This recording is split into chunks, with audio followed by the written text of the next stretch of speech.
Hi students, happy Tuesday. Today you will be doing step 1 of your reading lesson, and your two options are to watch the video lesson or to join Google Meet at noon, where we will be doing something really similar. So this is the PowerPoint that you will be looking at, or the Google Slides, I guess I should say. All right, so we're going to be talking about symbols and texts today. And we've talked a little bit about symbols and texts in class with colors, but today we're going to talk about specifically with fantasy. So what is the first word that comes to your mind when you hear the word fantasy?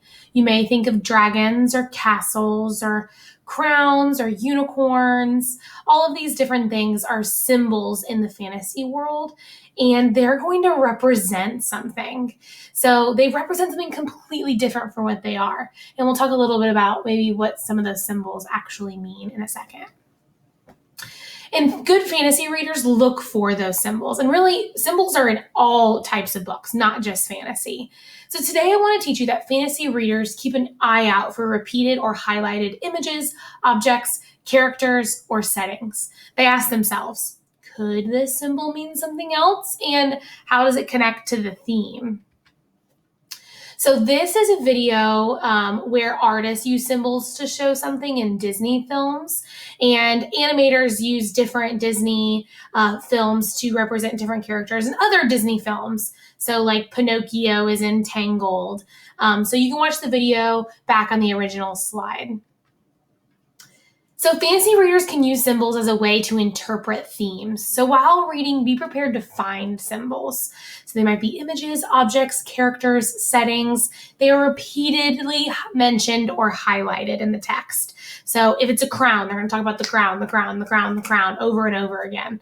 Consider what each symbol might represent. So if it is a crown, it could represent royalty or power.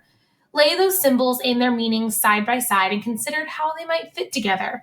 So if it's a power and a castle, which symbolizes strength, and a dragon, which could symbolize danger, you put all those together and think about, well, how can these tie together to create a theme? And the theme for this one was power can be used for good. So different symbols in literature that you might see, we just talked about the crown meaning royalty, doves or birds mean peace. A dark forest is the unknown, like we don't know what's going to happen. Castles represent power, whether they're good, it's good power or bad power. And then unicorns represents innocence.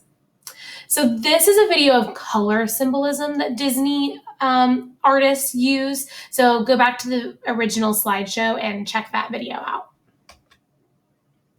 So what symbols do you see in this picture? So you may see that the woman is wearing a crown. You may see that these people are looking up upon the castle. You may see the mountains. Mountains also represent something. You may see the dragon. You may see the different colors, that this one, the horse is white, and the dragon is more of a dark green. You can also see the different colors of the townspeople, that most of them are wearing red. So you can look to see, so you would type in the symbol here and then write the possible meaning. If you're having trouble like seeing, well, I don't really know what symbols represent, this is a good website that you can go to. I also did a tiny URL for it. So it's tinyurl.com/JeffordsSymbols. So check that one out as well. And that is the lesson for the day. So when you are doing your daily check-in, so your step 1 is your reading lesson. Your step 2 is either to submit the Google form, which is your daily check-in, or to attend a Google Meets meeting, which is the book club meeting. It's not the noon meeting. It's a completely different time. And you can only join if you bought these books yourself. So most people are going to be doing the daily check-in.